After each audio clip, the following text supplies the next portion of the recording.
नमस्ते विद्यार्थी मित्रों, धोरण 9 विषय हिंदी, प्रकरण 5 स्वराज्य की नींव। तो विद्यार्थी मित्रों, આગળ આપણે પ્રકરણ 4 કણકા જીવન દર્શન જોઈ ચૂક્યા છે। એના પ્રશ્નોના ઉત્તર પણ તમે લખી રાખશો। હવે प्रकरण 5 स्वराज्य की नींव। स्वराज्य की नींव गद्य के लेखक है विष्णु प्रभाकर।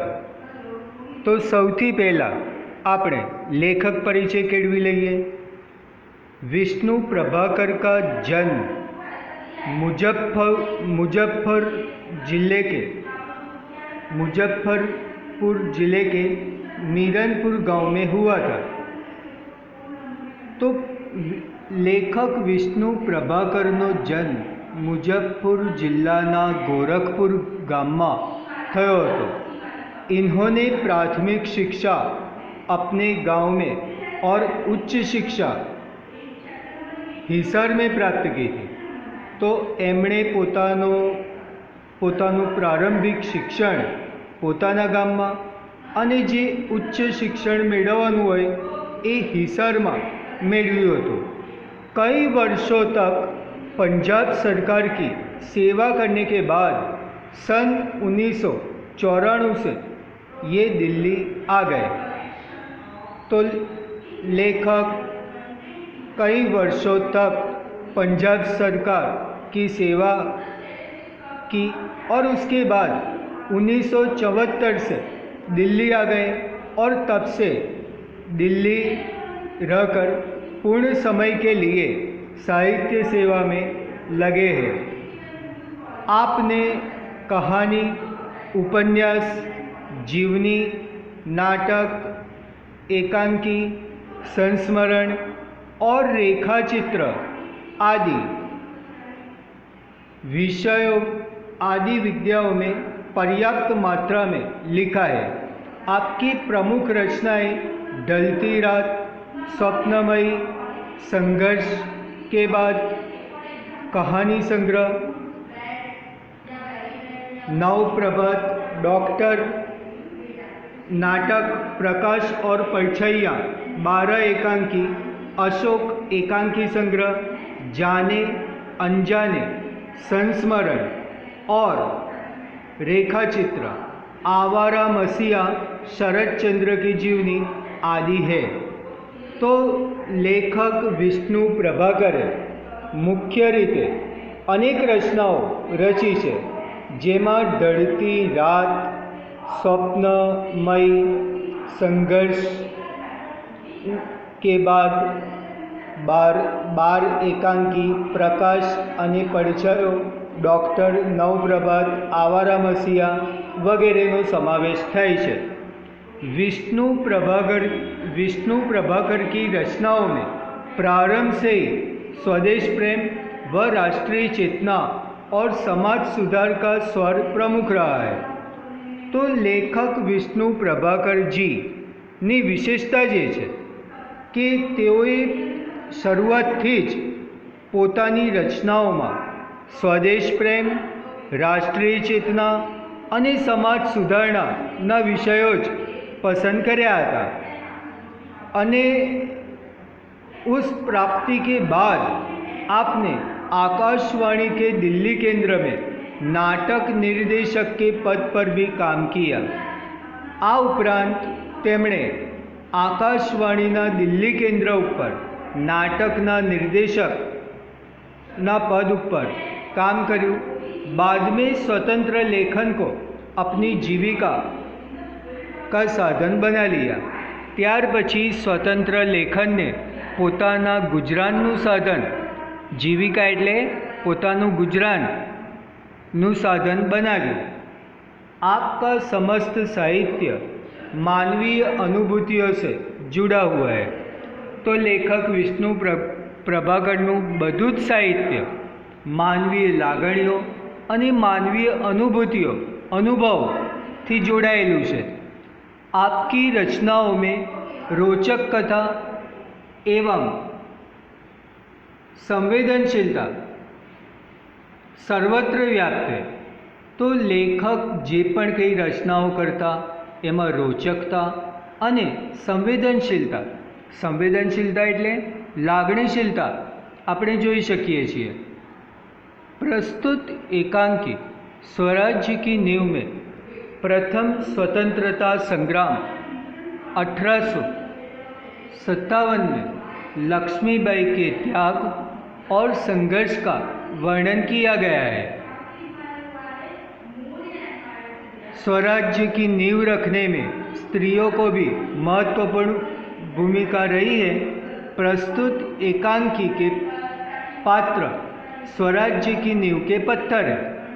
तो आ जे एकांकी है, आ एकांकीना बधा ज पात्रो स्वराज्यनी ईंट ना पत्थर है, जिनके त्याग, तपस्या व बलिदान के द्वारा भले ही स्वराज्य प्राप्त नहीं हुआ, लेकिन वे स्वराज्य की नींव का पत्थर बनकर जनमानस में देश प्रेम व नवजागरण की भावना जगाने में अपनी सार्थकता समझते हैं। तो विद्यार्थी मित्रों, आज एकांकी है स्वराज्य की नींव। ए स्वराज्य की नींव एकांकी में स्वतंत्रता संग्राम જ્યારે 1857 में चालतो हतो ते समये लक्ष्मीबाईए जे त्याग अने संघर्ष कर्यो हतो तेनुं वर्णन करेलुं छे। साथे साथे स्वराज्यनो पायो रचवामां जे पायाना पत्थर तरीके कामगीरी करवानी होय ए आ पात्रोए अहींया आ एकांकीमां करेली छे। लक्ष्मीबाई ए स्वराज्य माटेना स्वराज्यनी इमारतना पायानुं पत्थर बनीने लोकोना मानसमां देशप्रेम અને નવજાગરણની ચેતના જગાવવામાં તેમણે સાર્થકતા સમજી છે। તો હવે વિદ્યાર્થી મિત્રો આપણે પાત્રો જોઈશું। લક્ષ્મીબાઈ, જુહી, સુંદર, રઘુનાથરાવ, તાત્યા અને સેનાનાયક। रंगमंच पर युद्ध भूमि का दृश्य अंकित किया जा सकता है। तो रंगमंच पर एटले के नाट्य भूमि पर युद्ध भूमिનું दृश्य अंकित करवामां आवी रह्युं छे। कैम्प कहीं पास ही लगा हुआ है। तो जे कैम्प है ए कैम्प नजीक ज राखवामां आवेलो छे। आ एकांकीना पात्रो लक्ष्मीबाई, जूही, सुंदर, रघुनाथराव, तात्या अने सेनानायक है। तो रंगभूमिનું दृश्य दर्शाववामां आवानुं छे। कैम्प कहीं पास ही लगा हुआ है। महारानी लक्ष्मीबाई के तंबू का एक भाग दिखाई देता है। तो महारानी लक्ष्मीबाईना तंबूनो एक भाग दर्शाववामां आव्यो छे। पर्दा उठने पर महारानी लक्ष्मीबाई अपनी सखी जूही के साथ उत्तेजित अवस्था में मंच पर प्रवेश करती है। दोनों लाल कुर्ती के सैनिकों की वेशभूषा में है।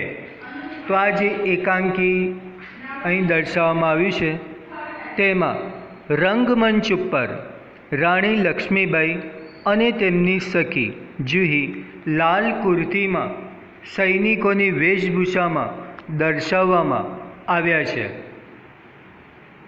लक्ष्मीबाई कहे छे, मेरे देखते देखते क्या से क्या हो गया जूही। तो लक्ष्मीबाई जूही ने कहे छे कि मारा जोता जोता तो शूनु शू थई गयुं। झांसी, कालपी, ग्वालियर कहाँ गई, परंतु मंजिल है कि पास आकर भी हर बार दूर चली जाती है। तो जे पण आपणी मंजिल है ये नजीक आवे छे अने दूर चली जाए छे। स्वराज्य को आते हुए देखती हूँ, परंतु दूसरे ही क्षण मार्ग में हिमालय अड़ जाता है। तो लक्ष्मीबाई जूही ने कहे छे कि मैं स्वराज्य को अपने पास आते हुए देखती हूँ, पर दूसरे पल मार्ग में हिमालय अड़ जाता है, यानी कि हिमालय आ जाता है, यानी मुसीबत आ जाती है। उसे पास करती हूँ तो महासागर की डरावनी लहरें थपेड़े मारने लगती है। उनसे जूझती हूँ तो नाविक सो जाते हैं। देखो जूही, उधर क्षितिज पर देखो, कैसी लपाती हुई लपटें उठ रही है। सारा आकाश धूम घटाओं से छाया हुआ है।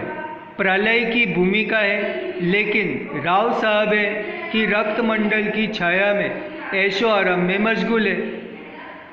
तो लक्ष्मीबाई કહે છે કે આ રીતે પ્રલય થવા જઈ રહ્યો છે અને છતાં પણ રાવ સાહેબ આરામમાં મશગુલ છે। आवेश में आते आते सहसा मौन हो जाती है। तो लक्ष्मीबाई को गुस्सा आता है कि हर बार स्वराज्य नज़दीक दिखाई देता है, सामने दिखाई देता है, लेकिन दूसरे ही पल मार्ग में कई अंतराय आ जाते हैं, हिमालय जैसे अंतराय आ जाते हैं, तो स्वराज्य दूर चला जाता है।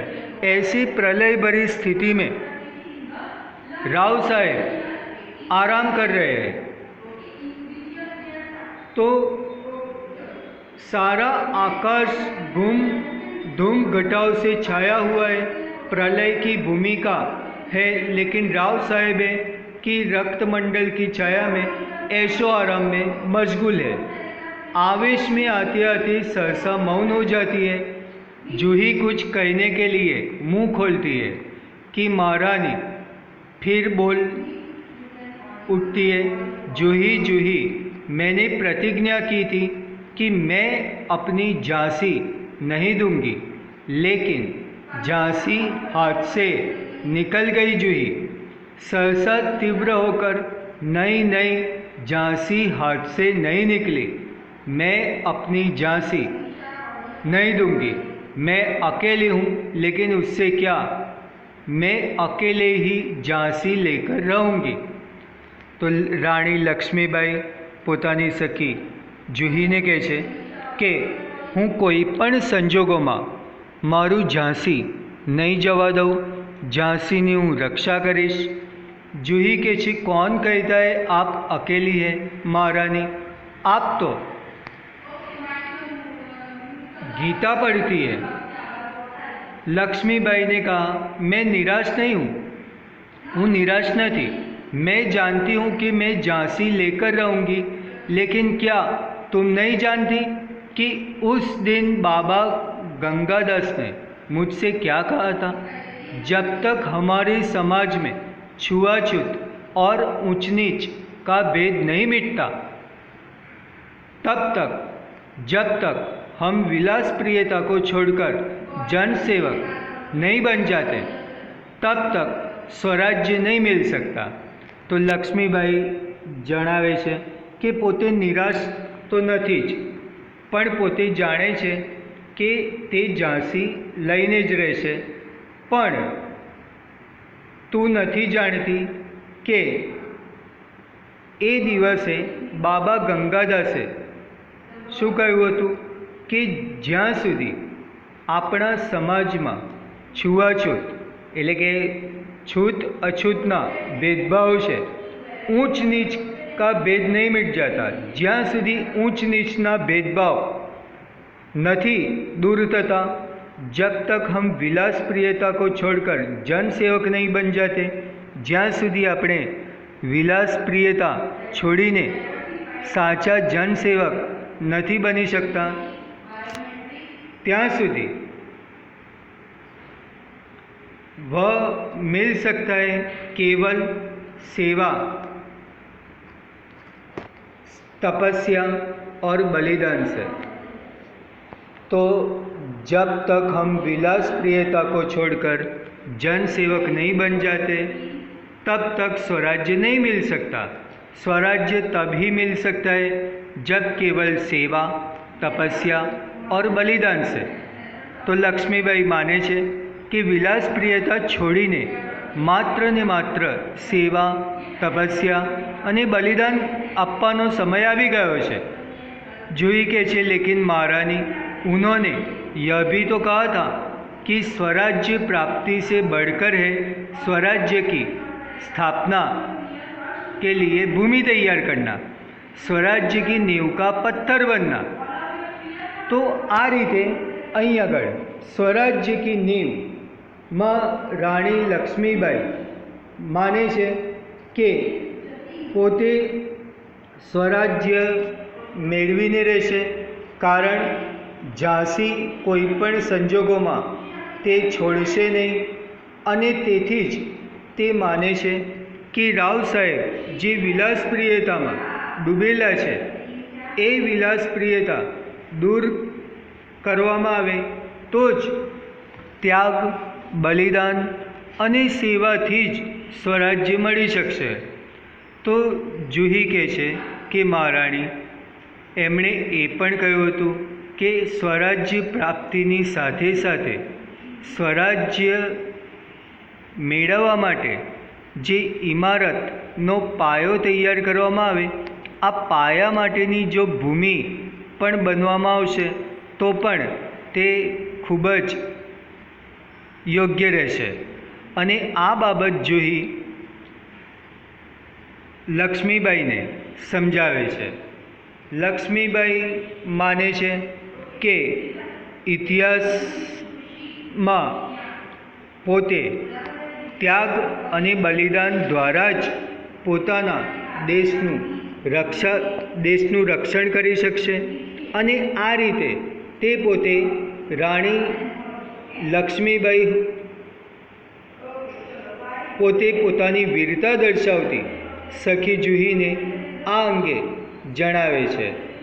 तो विद्यार्थी मित्रों, स्वराज्य की नींव एकांकी में आपणे जोई रह्या छे कि लक्ष्मीबाई पोते स्वराज्य मेळववा माटे खूब ज तत्पर छे अने सफलता और असफलता देव के हाथ में है।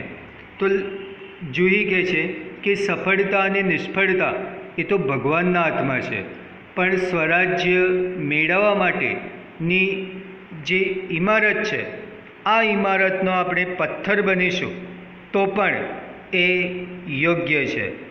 तो आ माटे अहीं आगळ आ एकांकीमां समजाववामां आवेलुं छे कि स्वराज्यनी पायाना पत्थरो बनवानी जे भूमिका है ए भूमिका लक्ष्मीबाईए तैयार करी दीदी है। तो रानी लक्ष्मीबाई हमारे देश के इतिहास का एक अमर पात्र है और उनका नाम आते ही हमारा मस्तक श्रद्धा से झुक जाता है। प्रस्तुत एकांकी में लक्ष्मीबाई के साथ कई वीरांगनाओं और उनके चरित्र की झलक भी दिखाई देती है। लेखक इस एकांकी में स्वराज्य की नींव रखने में स्त्रियों की जो भूमिका है वह भूमिका भी यहाँ पर दिखाते हैं। तो लेखक विष्णु प्रभाकर जी ने इस एकांकी में उस समय स्वराज्य प्राप्त करने के लिए रानी लक्ष्मीबाई ने जो भी प्रयास किए थे उसका सुंदर चित्रण यहाँ पर किया है। तो विद्यार्थी मित्रों, हवे पछी આપણે પ્રકરણ આગળ વધારીશું। ત્યાં સુધી એક વખત આ પાઠનું વાંચન કરી રાખજો। જય શ્રી કૃષ્ણ।